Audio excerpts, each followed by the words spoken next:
Hi everybody, this is Gay from Sentimental Stitches, and this skill builder video is on Needleturn Applique. And I thought I would start out by showing you some of the things that I found that work really well for me when I'm doing applique, and I love to do a lot of it, so I've tried all kinds of things. Traditionally, you need to make templates for applique, and more often than not, you'll see instructions call for template plastic. And I've tried several different kinds, and the one that I like is actually one that we used to use to manufacture quilting stencils. And believe it or not, it is also the plastic that is used in Amish, their black bonnets that they wear to keep the brim stiff. So if you're near an Amish dry goods store, chances are you'll be able to get this plastic there. But if not, do not fear. Joann Fabrics actually has it. If you go into their quilting section and you look for template plastic, there's going to be two weights that they have. They both are the same material, but one is heavier than the other, and you want the heavier weight plastic. And the reason for that is it gives you a nice strong edge to draw around if you're going to use this to make your templates. More often than not, though, I use good old freezer paper that you can get at the grocery store, and it works wonderful because I can trace my pattern right on the dull side, cut it out with paper scissors. The shiny side you can iron onto fabric, and I just iron it on my fabrics, and there's just enough of a ridge around the edge of it that you can draw around it to get your sewing line. I also have become really fond of a technique called back basting, and I use that almost all the time now. And if you haven't tried it, I really encourage you to look in the instructions section at Sentimental Stitches. If you go down, there is a photo tutorial on back basting, and it shows you step by step just how that works. And I think once you try it, you're going to love it. But even if you do use the back basting method, which like I said, I do most often, I like to still mark my shape after I have my basting line. And I use several different pens and pencils to do that, just depending on the fabric. If I'm working on lighter fabrics, I will use either washout marking pencils, and Clover has one. I can't remember whose brand this is, but this is a real fine point, and I like that one. And I have also tried the new Frixion pens. If you haven't tried those yet, check them out. You can get them in the quilt shops, or you can also get them at the office supply stores. And they vanish with the heat of your iron. So you just got to be careful. If you use it to mark, you don't want to use your iron until you're done with your applique. Now, if I'm marking on dark fabrics, then I generally go for either the Clover white marking pen, and that works the same way that the Frixion pen does. When you touch it with the iron, the line is gone. And one thing to remember with this one is when you draw your line, you're not going to see it right away. It takes a few minutes for it to appear in your fabric, but don't worry, it'll be there, and it gives you a nice, fine, crisp line. Also love this Boheen, I'm not sure I'm pronouncing that right, but that's how I say it. It's a white chalk mechanical pencil, and you just click on it and the point comes out and it stays nice and sharp. It glides really well on the fabric. And when I do a little stitching in a little while, you'll see this is the marking pencil that I used on that fabric.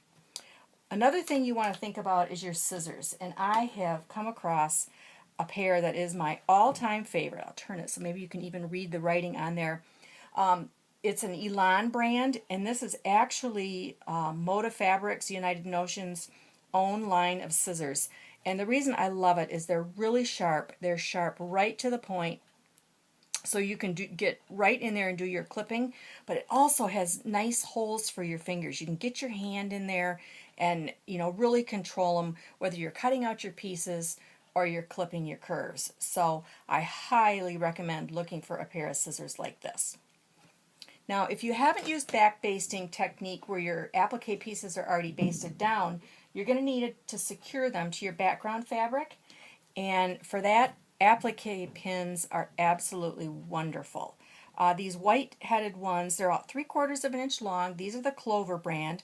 I saw in my sewing basket I also have some that have a black head, and to tell you the truth, I do not know what brand these are, but if you have light fabrics, dark fabrics, if you can find some with white heads and black heads, I recommend getting both.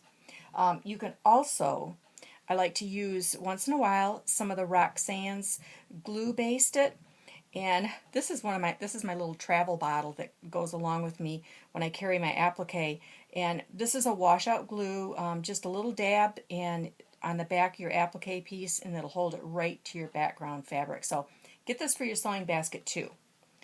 Then it comes to needles, and I have used the same needle for years and years and years.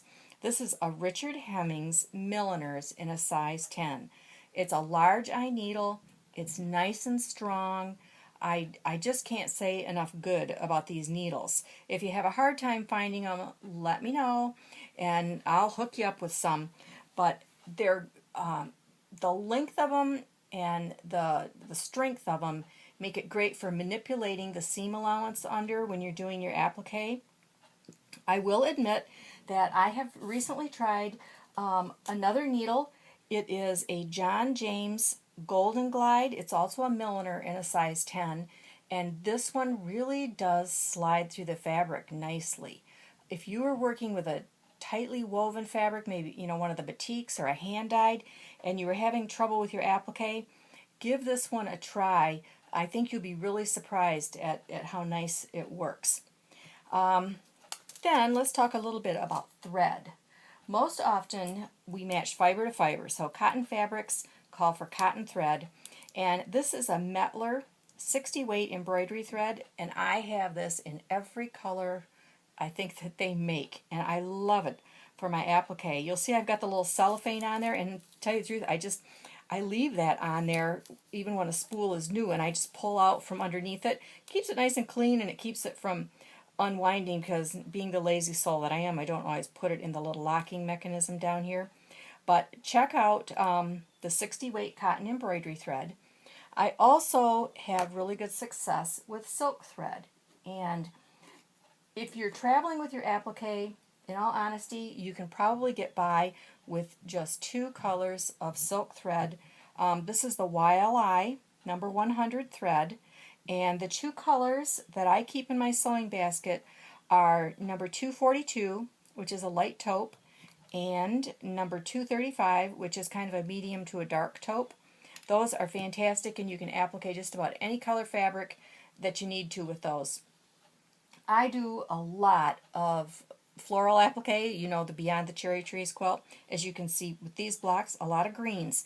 So I also have a spool of green silk, and I tell you what number this is, but the little sticker has come off the end, and oops, see, well used, there goes the other one. So I can't remember what it is, but if you do, just when you get to the store, look at them. If you work with a lot of yellow greens, look for a yellow green. You can see this is, this is just kind of a grass green to me, and I've used it on both of these. So add that to your sewing basket. Couple other things I want to show you before we start stitching is how to knot your thread. I've got one of my Milliner needles threaded with the cotton thread, and if you've never done a quilter's knot, it's real easy to do. You just want to hold the end of your thread between your finger and the needle, and then wrap this around about 3 times. Don't let go of the wrap. Kind of hold on to it, grab the needle with your other hand, and then slide that knot right down to the end of your thread, and you're ready to go. Admittedly, I don't always do that, but it does make a really nice knot. So give it a try. Once you get practice doing it, it really goes pretty fast.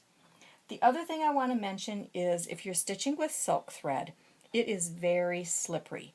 And one thing that I learned that really helps me a lot is once you have it threaded in your needle, hope you can see me doing this, I'm actually going to tie the needle onto my thread. I'm just going to loop this through. See how slippery that is? Loop it through once and loop it through again. And then when I'm stitching, I don't have to worry about my needle sliding off from the thread. And when you go to do your quilter's knot on your silk thread, there again, hold it between your finger and the needle. With silk, I want to say you're going to have to wrap it around probably 1, 2, 3, 4, 5, I would try 6 times. And then hold that wrap between your fingers, slide it down to the end of the thread, and there you go. I have a knot and I'm ready to stitch. This is a block that I've been working on, and you can see this particular one, this motif is done. This one is the one that I'm going to work on, and I am using the back basting method. And like I said, traditionally you don't mark the line, the stitching line, when you do back basting, but I just feel more comfortable if I have that line drawn on there. So you can see that I just mark right over my basting. So that I have, as I pull the basting stitches out, I have a line to follow. Now, in order to start stitching this particular one, I have to do a little clipping. And if you have inside curves, you're going to want to take and use your embroidery scissors. These are my Elans that I showed you a few minutes ago. And you're going to clip about every 1/4 of an inch. And I do that all the way around this inside curve, so that I can turn that seam allowance under without stressing and have it, pull. You got to give it some give, so don't be afraid to clip.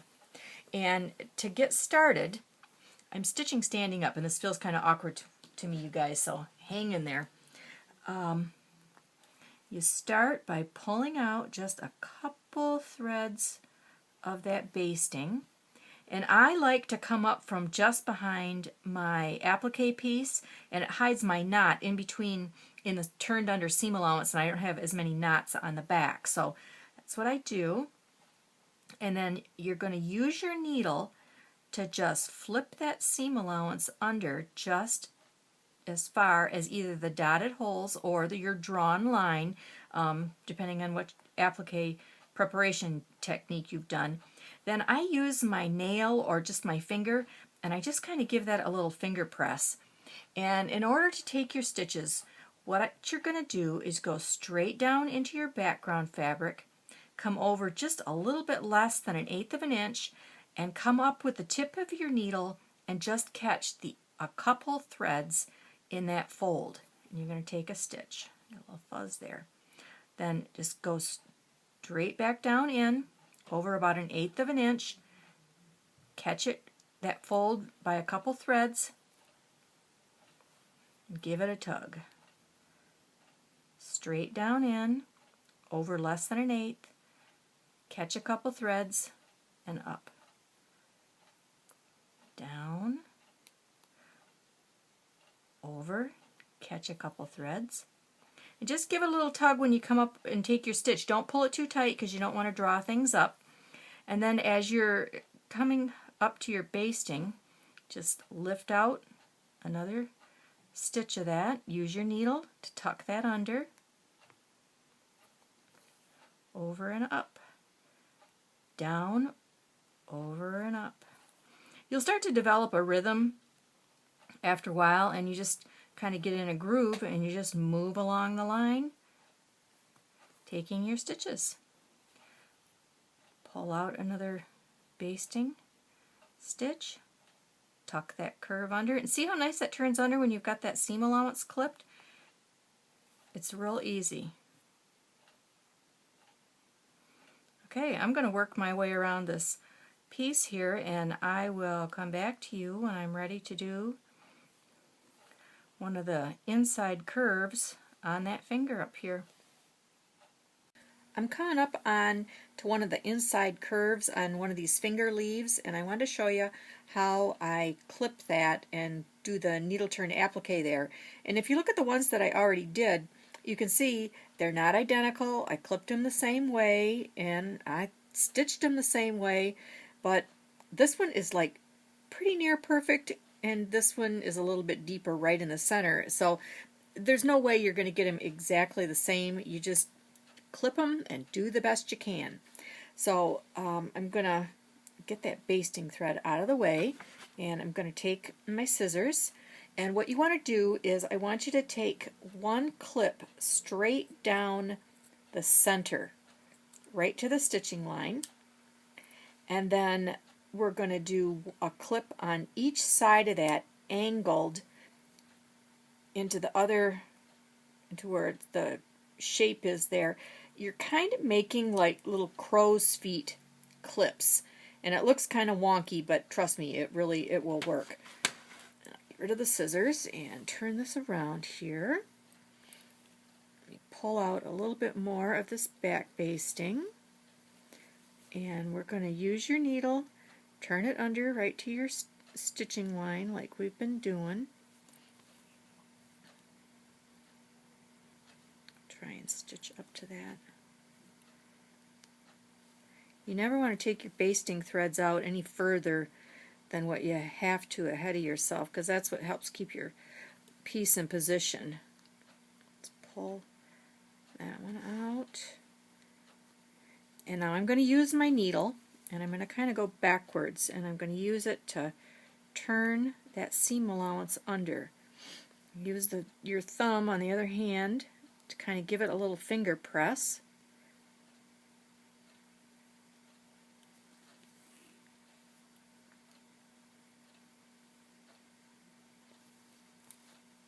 You do get to the point where you got to kind of rotate this. I'm going to take another stitch of the basting out, and I'm going to use my needle again. This is kind of backwards, to swoop that seam allowance under. And then I'm going to come back the other way, make sure I got it underneath there. Use my thumb and the fingers underneath, and the heat of your hand will kind of act like your own mini little iron, and you can give it a press. Take your stitches close together, just catching a couple threads. I'm going to turn my work. Use my needle again for the seam allowance.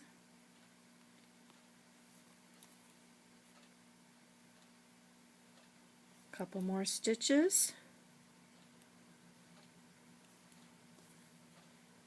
And what do you think? Not too bad. There's just a couple more things I wanted to mention before I wrap things up, and one of them was, I don't think we talked about the seam allowance that I leave when I cut out the shapes for my applique. I don't cut out adding a full 1/4 inch seam allowance. If you did that, I think when you turned under your edges, you'd end up with too much bulk, and I don't think you'd be happy with the way your applique looks. So when I cut it out, I just do it by eye, and for the most part, I would say I add a generous 1/8 of an inch when I cut out. So give that a try. Hopefully that will work for you. One of the other things that I wanted to mention was we didn't talk about squared off corners, how you applique treat those, and they're really pretty straightforward, so I didn't put anything together to show you right now. You simply work along your seam line, and you just stitch, turning it under all the way to the very end of your marked line, right to the tip. Then you just turn your work, fold under the seam allowance, and come down that second side. So there's really not a lot to that. It's pretty straightforward. One other thing, we did talk about these deep curves, the one I showed you on the red and white block, where we did the 3-pronged clip to turn that inside curve. If you look on this baby basket, if you have an inside curve that's like a V, like the cleavage on a heart, if you were appliquing a heart, instead of doing the 3-pronged clip, what you're going to do is take your scissors, and you're only going to make one single clip right down in the center of that V, right down to the marked line. Then when you do your applique, you're just going to come down, stitch all the way into that dip, and right back up the other side.